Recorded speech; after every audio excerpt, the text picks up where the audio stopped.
everyone, I'm back here again with the Merrimack Institute for New Teacher Support at Merrimack College with another video for our remote learning series. Today we have a part 1 of a part 3 series hosted by Dr. Patrick Darfler-Sweeney. Dr. Darfler-Sweeney is a man with many hats and many years of experience in the education field. He is with the University of the State of New York Regents Research Fund as a project director for education leadership, and he's also an author to a book that you'll hear about at the very end of the video. As I mentioned, this is a part 1 video and it's geared towards K through 3. This will serve as an introduction and guide to using digital resources for young students and to explain the importance of feedback for growth. He emphasized to me that this is designed not to overwhelm. Part 2 will be geared towards grades 4 through 6, and our part 3 video will be geared towards grades 7 through 12. So be on the lookout for those. Attached below in the video description is his email and a resource link, and there's also a pre-video digital footprint warm-up activity if you would like to do so on your own beforehand. So without further ado, I would love to introduce Dr. Patrick Darfler-Sweeney, who is joining us today from New York. Thank you, educators, for all you do and all of the work that you put in during the year and the summer, and thanks for being here to watch. So I'll see you at part 2, and enjoy. Thank you for joining us.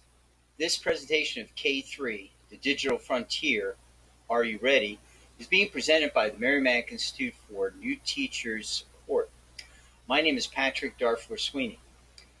Certainly, this pandemic that we're going through right now has certainly pushed us to challenge our readiness in the digital frontier as we struggle to engage with students all across the spectrum on platforms. And this includes actually college teaching. I've seen some suffering on there too. My background is pretty extensive. I spent the last 37 years in K-12 education. My first 18 years was as a classroom high school teacher. I was a history teacher, coach, had my lobotomy, became an administrator for the last 18 years or so. I've been an athletic director, director of special education, director of facilities. It's a long story.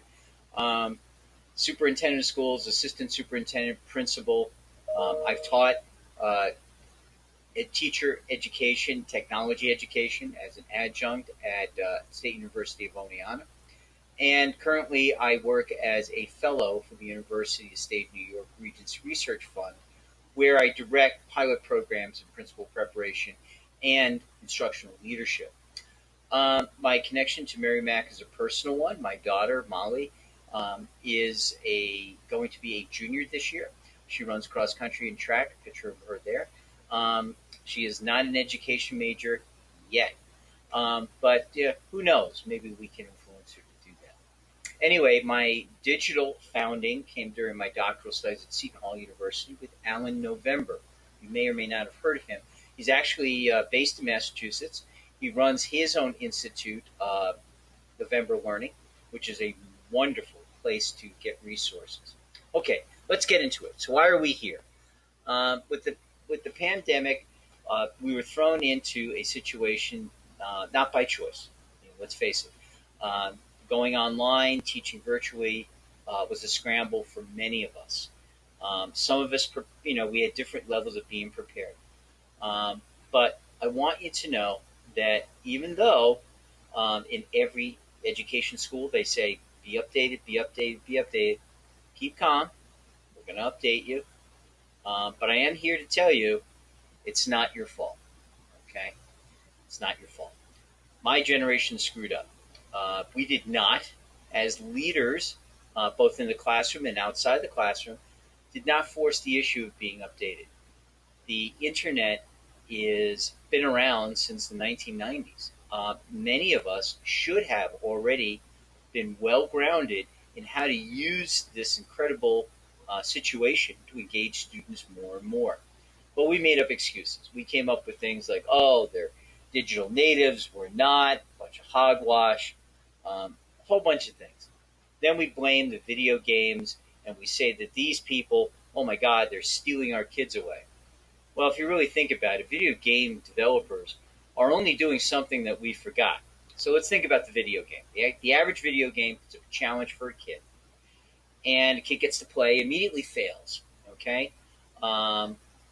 and is able to hit the reset button, use what prior knowledge they just gained from failing, and they they go on and they do better, and they rise up in different levels as they do better. They fail, they reset, they apply their new learning, on and on and on it goes. That sound familiar to everybody? Yeah, I mean, we give it a lot of lip service. You can't learn without failing. How many times have you heard that? All right. It's time to step up, believe it, and develop our system to actually match it. Video game people are doing it, and that's how they're getting the people. And the key is feedback. If you could change one thing in your teaching right now, and I know this is to be a digital thing, but it doesn't have to be. Good teaching is good teaching, whether we use digital footprints or not.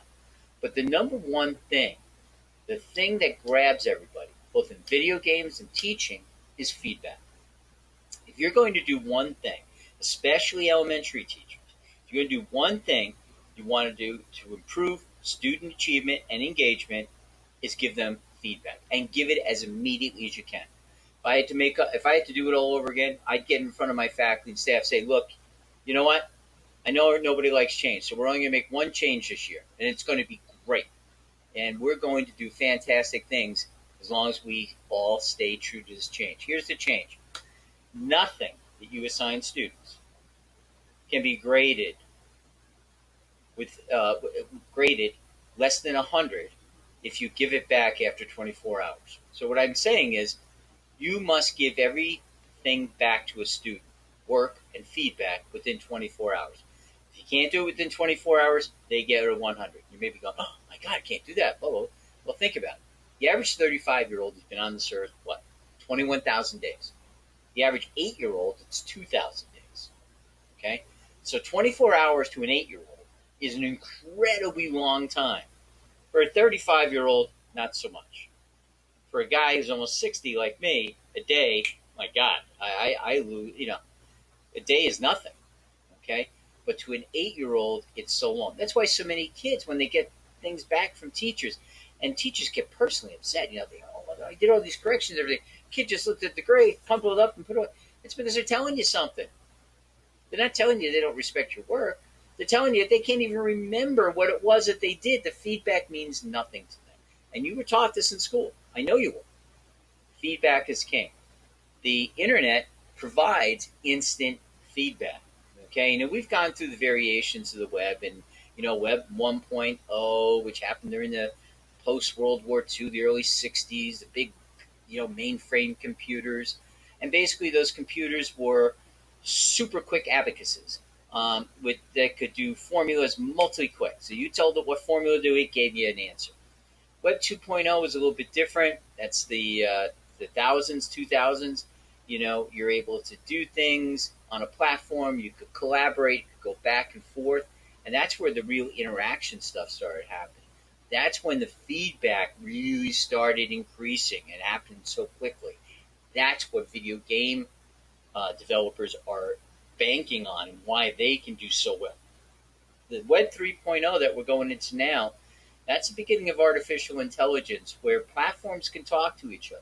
It's not just a one-on-one correspondence. People can, you want to Google Meet now? Yeah, you don't have to have a Google account. You put it there, and it goes cross-platforms. You're collaborating. You're seeing each other. You're setting up meetings back and forth. But the big thing is, it's feedback. If you look at these diagrams, it's based on feedback. That feedback is key for our kids. Our kids love to work together, to collaborate. How many times have we said, the collective minds in this room are far more powerful than mine alone? Okay, it's usually a standard professional development thing. Well, doesn't that extend to the kids? Okay? And when I'm talking about professional development, when's the last time you've done a professional development in teaching and not invited the kids in there? I mean, kids will tell you whether or not what you're learning is going to work for them or not. Might as well get them in there in the beginning. There's no rule that says you can't. Think about it. Anyway, kids love to collaborate. They're social beings. We're all social beings. And they have great ideas. And how cool is it that we can leverage the collective wisdom of our kids, and our collective curiosity of our kids, and really start developing things? That's what the web can assist us with. in ways that are beyond our normal brick and mortar physical boundaries. Well, what do we start with? Okay, you K-3 teachers, the most important teachers in all schooling. Okay, and I'm saying it, and I was a secondary teacher. You guys are it. If you people cannot develop the beginnings of a good self-learning, okay, and how many times, speaking of which, have you gone into schools and seen the mission statement, lifelong learner? Um, okay, but what do we actually do to enable our kids to be lifelong learners? Okay, when I was teaching, we had the thing called the Socratic Method. Teacher asked, magical questions, and we pull out knowledge from the kids, which is great because the kids become good responders. But wouldn't it be even more betterer? I'm just kidding.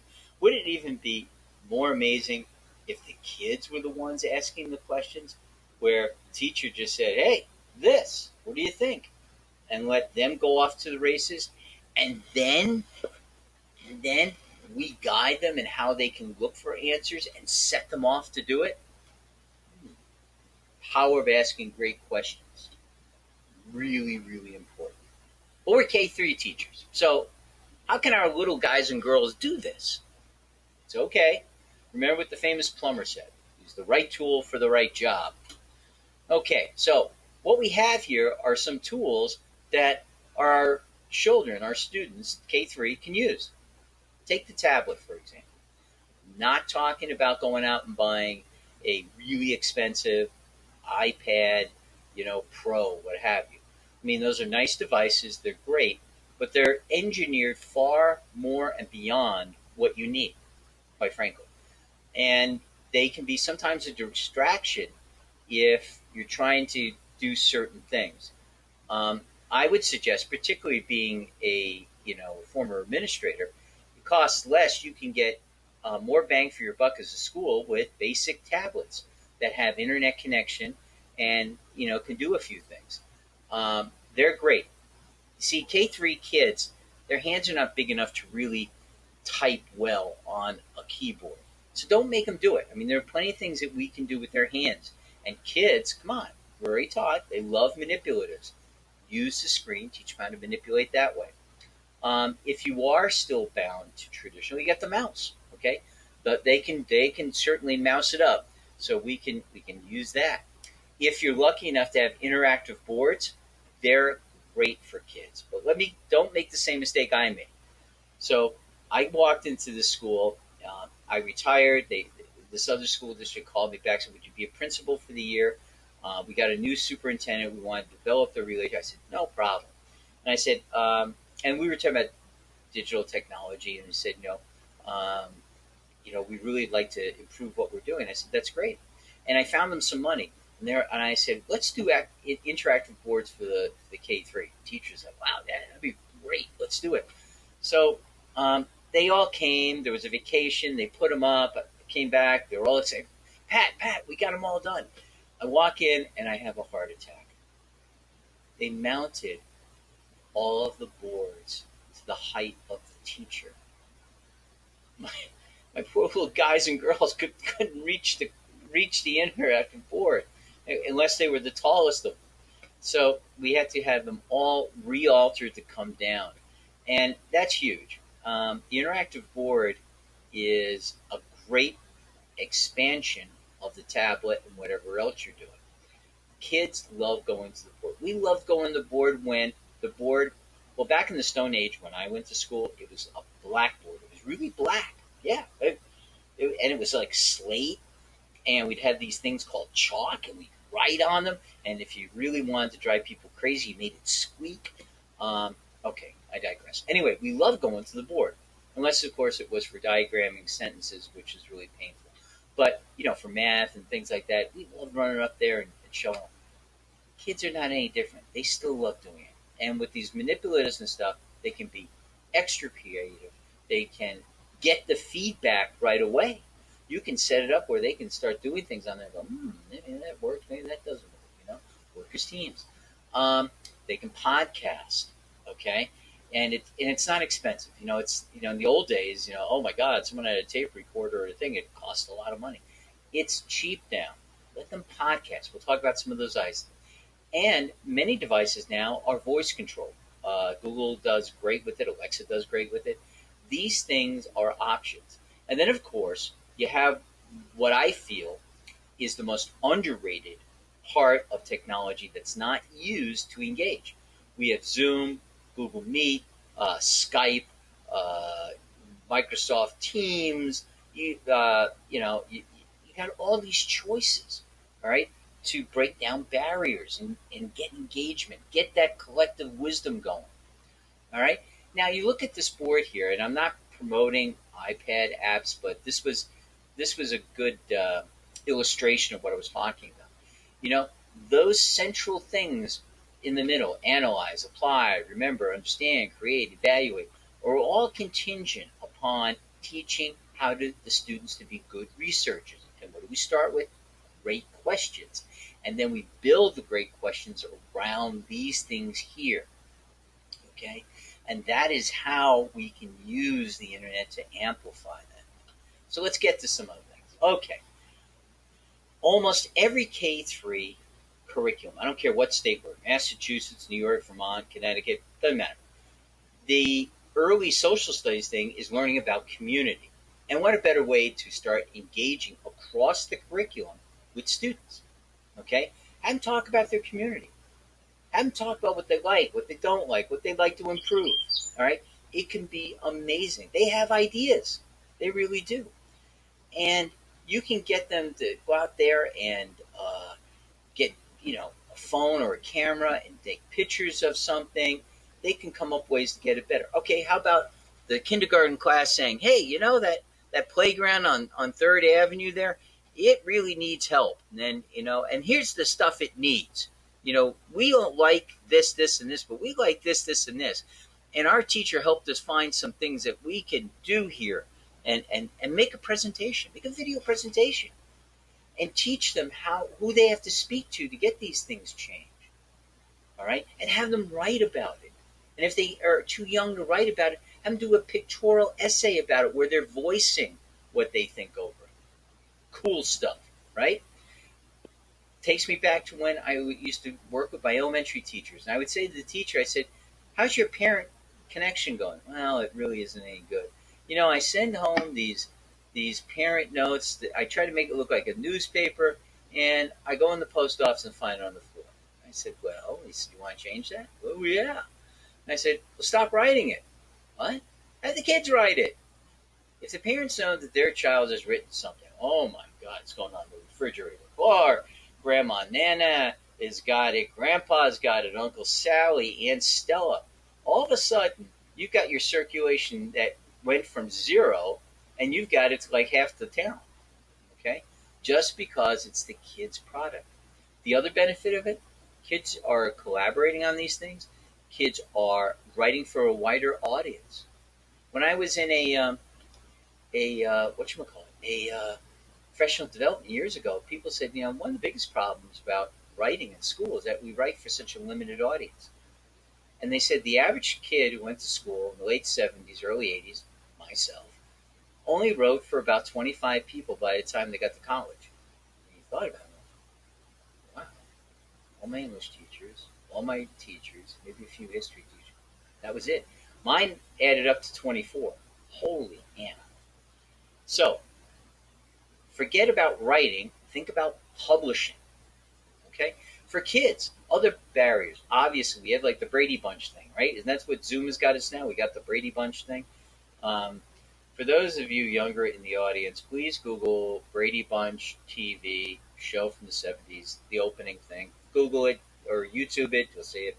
Anyway, Google does a lot of cool things that are free, and you can go on virtual museum tours with them right on your board. Okay, Google Earth has got really cool stuff, and here's an example: Roman Colosseum. I mean, you talk about these things. Talk about expanding the kids' world. I mean, really cool stuff. Okay, podcasting, I think, is ideal for the age group that we're talking about today. You know, it goes without saying at this point, if you don't have a classroom website, you're really missing out on everything. Uh, Google is free, or whatever your school is using as a platform, use it. Okay. Um, don't work harder, work smarter. Okay. After all, the goal is to engage kids and everything else. I got this idea from listening to Ellen November, who took the idea from somebody else. There's this teacher, I think in Maine, this elementary teacher, where he has the kids every week, and they learn how to podcast and everything, and the kids podcast every week what they learned that week. What an amazing thing if you think about it. Teachers, don't go in there and script it for them. Let the kids broadcast out what they took away from the week. What a powerful reflection thing. You get to understand what they know, and you may sit there and go, wow, I taught my tail off teaching X, Y, and Z, but they talked about this, this, and this. How did I do this, this, and this that had an impact on them, but the other thing didn't? Okay? And these podcasts you put on your website, wow, you know what you've got? You got a student notebook, student review notebook. This is what we learned this year. What a beautiful thing, and what a real thing for you and your students, that they have something there that they built themselves. That's how you get them to own their learning. Have them talk about the reflections on the pandemic. What a beautiful way to end the school year or begin the school year next year. Okay? Have them talk about what their challenges were. All right? And you'll begin to get a real good feedback. You're getting the feedback now. They're getting the feedback now.